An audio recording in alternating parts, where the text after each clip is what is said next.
시청자 여러분 안녕하십니까? BOA 뉴스투데이 시작합니다. 북한이 우크라이나 전쟁에 쓰일 무기 등 관련 물자를 러시아에 지원할 경우 제재를 부과하도록 하는 내용의 법안이 미국 하원에서 발의됐습니다. 거래에 연루된 개인은 물론 해외 금융기관도 제재하도록 했는데 러시아와 북한의 무기 거래에 대한 우려가 커지는 상황에서 나온 미국 의회 첫 조치입니다. 첫 소식 이조은 기자가 보도합니다. 미국 의회는 코리아 코커스 공동의장인 민주당의 제리 코널리 하원 의원과 공화당의 조 윌슨 하원 의원이 지난 18일 발의한 러북 협력 제재 법안입니다. 러시아에 대한 북한의 무기 지원에 연루된 모든 개인 및 기관을 제재하도록 하는 내용이 핵심입니다. 이를 위해 법안은 러시아의 우크라이나 전쟁에 사용될 북한의 무기 혹은 관련 물자를 이전하거나 판매하는 데 책임이 있거나 이를 용이하게 한 모든 외국인에게 제재를 부과할 수 있는 권한을 미국 대통령에게 부여했습니다.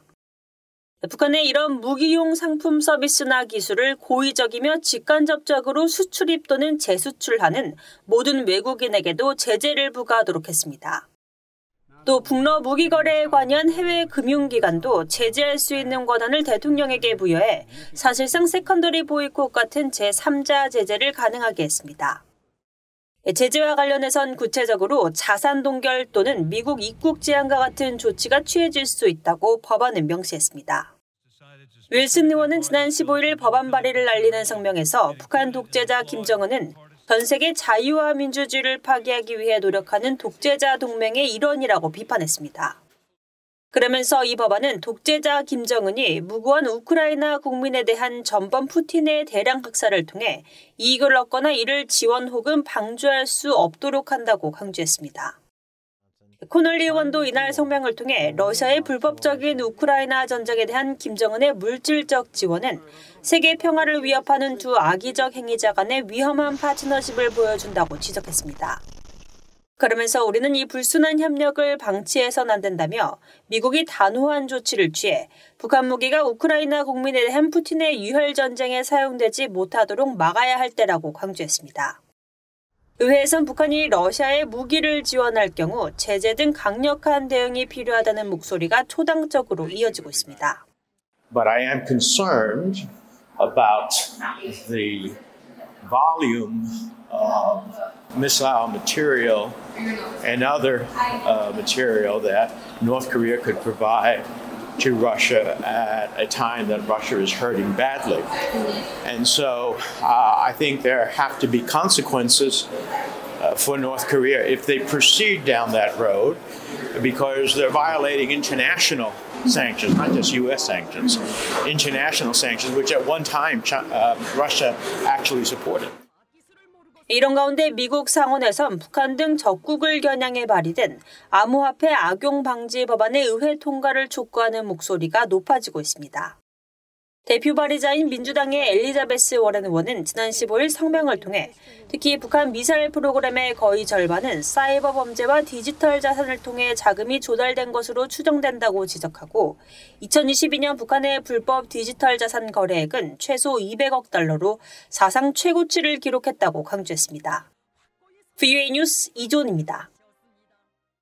러시아와 인접한 리투아니아가 북한과 러시아의 군사 협력 등 관계 강화와 관련해 새로운 권위주의적 축이라면서 북한이 우크라이나전을 벌이고 있는 러시아에 군수품을 제공하는 것을 가장 우려한다고 밝혔습니다. 리투아니아 외교부 대변인은 21일 BOA의 관련 질문에 북한과 러시아가 무모한 행동을 벌이면서 인명과 다자 규범을 무시하는 것은 잘 알려져 있다며 이같이 밝혔습니다. 또 러시아와 북한은 미한일에 맞선 동맹을 구축하려 하는 것 같다면서 이 같은 새로운 권위주의적 축은 군비 경쟁을 억제하는 데 도움이 되지 않으며 국제 안보 체제의 또 다른 시험대가 될 것이라고 지적했습니다. 이어 북러 군사협력은 국제법과 유엔 제재, 규칙에 기반한 국제 질서에 위배될 수 있다며 이들의 협력이 국제 안보 체제에 보다 광범위하게 영향을 미치기 시작하면 우크라이나에 대한 군사적 지원을 강화하고 민주국가 간의 협력을 심화하며 권위주의 정권에 대한 의존을 줄이는 등 조치를 취해야 한다고 밝혔습니다. 포괄적 핵실험 금지 조약기구 CTBTO의 로버트 플로이드 사무총장이 북한의 핵실험을 비판했습니다. 플로이드 사무총장은 21일 뉴욕 유엔 본부에서 열린 기자회견에서 21세기 들어 핵실험을 강행한 나라는 오직 하나뿐이라며 사실상 북한을 지적하면서 더욱 많은 국가들이 더 이상 핵실험을 참을 수 없다는 입장을 목소리로 내고 있다고 밝혔습니다. 그러면서 핵기술을 보유한 44개 나라 중 포괄적 핵실험 금지 조약을 서명하지 않은 나라로 북한을 꼽았습니다. 포괄적 핵실험 금지 조약 CTBT 발효촉진회의 전 의장국이었던 이탈리아의 에드몬도 치리엘리 외교부 국제협력부 차관도 이날 기자회견에서 북한이 새로운 핵실험을 준비하고 있다는 사실은 국제안보에 우려를 불러일으킨다며 북한의 7차 핵실험 준비를 비판했습니다. 전 세계 17개 나라 54개 비정부기구와 전 유엔 특별보고관 등이 항저우 아시안게임 개막에 맞서 중국의 시진핑 국가주석에게 탈북민에 대한 강제 송환 금지 원칙을 준수할 것을 촉구하는 공개 서한을 보냈습니다. 국제법은 북한과 중국이 맺은 조약보다 우위에 있고 강제 북송은 인도주의 원칙에도 위배된다고 강조했습니다. 김명권 기자가 보도합니다. 미국과 한국, 영국, 아르헨티나, 인도네시아, 네팔 등 17개국 54개 비정부 기구와 마르주키 다르수만과 토마스 오야 퀸타나 전 유엔 북한인권 특별보고관, 데이비드 알턴 영국 상원의원 등 국제인사 7명이 21일 시진핑 중국 국가주석에게 공개 서한을 보냈습니다. 항저우 아시안게임을 이틀 앞두고 보낸 이 서한은 중국어와 영어, 한국어 등 3개 국어로 작성되었으며 탈북민 강제 북송 금지를 일관적으로 밝힌 유엔의 여러 기구들과 전문가들의 입장을 근거로 탈북민 송환 정책 폐기를 촉구하는 내용이 중심입니다. 서한은 특히 북한 당국은 중국에서 강제 송환된 사람들에 대해 반인도 범죄를 자행하고 있지만 중국은 계속 탈북민을 자의적으로 구금하고 억류하고 있다는 유엔 북한인권조사위원회 COI 최종 보고서 내용을 강조했습니다. COI 보고서는 강제 송환 금지 원칙을 존중하고 상황이 개선되지 않는 한 탈북민을 강제 송환하는 것을 삼갈 것을 권고했지만 중국은 이행 의무를 준수하지 않고 있다는 것입니다. 서한은 또 유엔의 주요 특별보고관들이 지난 2021년 중국 정부에 보낸 서한을 비롯해 유엔 강제실종 실무그룹과 고문방지위원회, 여성차별철폐위원회 등 조약기구들이 탈북민들에 대해 강제송환 금지 원칙을 적용할 것을 중국 정부에 지속해서 권고했다는 점을 지적했습니다. 이어 중국은 출경 입경관리법과 북한과의 양자조약에 따라 북한 출신 국적자들에게 망명심의 절차나 임시 신분증을 제공하지 않은 채 강제북송 정책을 지속하고 있다며 우려를 나타냈습니다. 공개 서한을 주도한 한국 전환기 정의 워킹그룹은 전 세계 다양한 단체들이 서한에 동참한 건 이 문제가 국제사회의 우려 사안임을 분명히 반영하는 것이라고 밝혔습니다. 강제 실종 관련된 국제 네트워크 그리고 이제 사용지 폐지 관련된 국제 인권 네트워크 통해서 그 네트워크에 가입된 전 세계 NGO들이 많이 동참했습니다. 대중 탈북민 문제가 단순히 이제 한국에서만 보는 이제 이슈가 아니라 전 세계의 그런 이제 인권계에서 심각한 이제 강제 실종이라던가 생명권 박탈 문제로 간주를 하고 이에 대해서 중국 정부 이제 시진핑 주석을 상대로 이제 국제법 원칙에 따라서 이제 해결해라. 서한은 특히 마음이 통하면 미래가 있다라는 항저우 아시안 게임의 공식 슬로건을 빗대 시진핑 주석의 마음과 양심에 호소한다면서 탈북민 강제 송환 정책을 공식적으로 종식하고 난민지위 개별 판단 절차를 이행할 것을 촉구한다고 밝혔습니다. 한편 전 세계 57개 단체와 개인 활동가들이 연대한 북한자유연합은 서울에서 열리고 있는 제20회 북한자유주간과 탈북 난민의 날을 맞아 22일 세계 20여 개 나라 중국 외교공관 앞에서 탈북민 강제북송 반대 집회를 열 예정이라고 밝혔습니다. BA뉴스 김영권입니다. 한국 정부가 제9차 한일중 정상회의 의장국으로서 연내 3국 정상회의 개최를 위해 관련국들과 적극 협의해 나가고 있다고 밝혔습니다.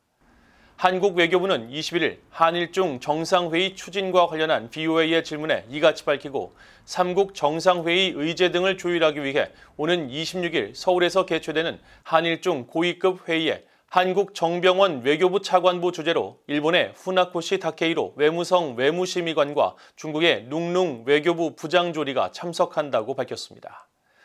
일본 외무성도 관련 질문에 가미카와 요코 신임 일본 외무상과 한국의 박진 외교부 장관의 뉴욕 회담에 대한 보도자료를 내고 관련 협의에 적극 임하겠다는 입장을 밝혔습니다.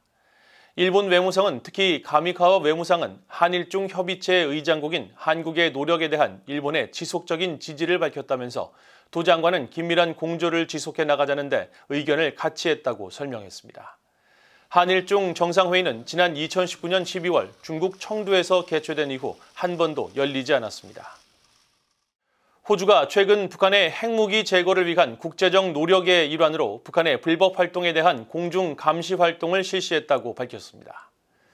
호주 국방부는 21일 최근 실시된 대북 해상 감시 활동의 성과를 묻는 VOA의 질문에 아르고스 작전의 일환으로 호주 국방부는 공군 P-8A 포세이돈 해상 초계기 2대를 배치해 불량 핵국가에 대한 유엔 안보리 제재를 집행했다면서 이같이 밝혔습니다. 이어 일본 가데나 공군기지에서 작전을 수행한 포세이돈 초계기는 이 지역에서 제재 대상 물품의 불법적 선박간 환적을 감시하고 억제하기 위해 공중감시를 실시했다며 지난 2018년 이후 12번째 해상 초계기 배치라고 설명했습니다. 호주 국방부는 또 호주는 유엔 안보리 제재와 우리의 독자적 대북 제재 이행에 전념하고 있다고 거듭 강조하면서 이번 작전은 미국과 한국, 일본, 영국 등과 함께 유엔 안보리 결의를 지지하는 다국적 노력에 대한 호주의 헌신을 보여준다고 밝혔습니다. 미국 존 F 케네디 재단이 한국의 윤석열 대통령과 일본의 기시다 후미오 총리를 2023년 용기 있는 사람들상 특별 국제수상자로 선정했습니다. 케네디 재단은 19일 보도자료를 통해 지난달 캠프 데이비드에서 열린 미한일 3국 정상회담은 한국과 일본의 지도자들이 민감한 역사적 문제를 해결하기 위해 용기 있게 노력해왔기 때문에 가능했다면서 이 같은 수상 내용을 밝혔습니다. 또 윤 대통령은 한국 내 강력한 반대에도 불구하고 당선 직후부터 일본과의 화해를 위해 노력하기 시작했다며 그 후 두 정상은 강력한 개인적 관계를 구축해 어려운 역사 문제를 해결해 나가고 있다고 소개했습니다. 이에 대해 윤석열 대통령은 소셜미디어 X에 기시다 총리와 이 상을 수상하게 돼 대단히 영광이며 지속적인 한일 관계 개선과 한미일 협력의 발전이 인도태평양과 그 너머의 자유와 평화, 번영을 증진할 것이라고 자신한다고 밝혔습니다. 케네디 재단은 지난 1990년부터 용기 있는 지도력을 발휘한 정치인과 관료들에게 이 상을 수여해왔으며 올해 시상식은 다음 달 29일 미국 보스턴에 있는 JFK 재단 도서관 겸 박물관에서 열릴 예정입니다. 이상으로 VOA 뉴스투데이를 모두 마칩니다. 시청해주신 여러분 고맙습니다.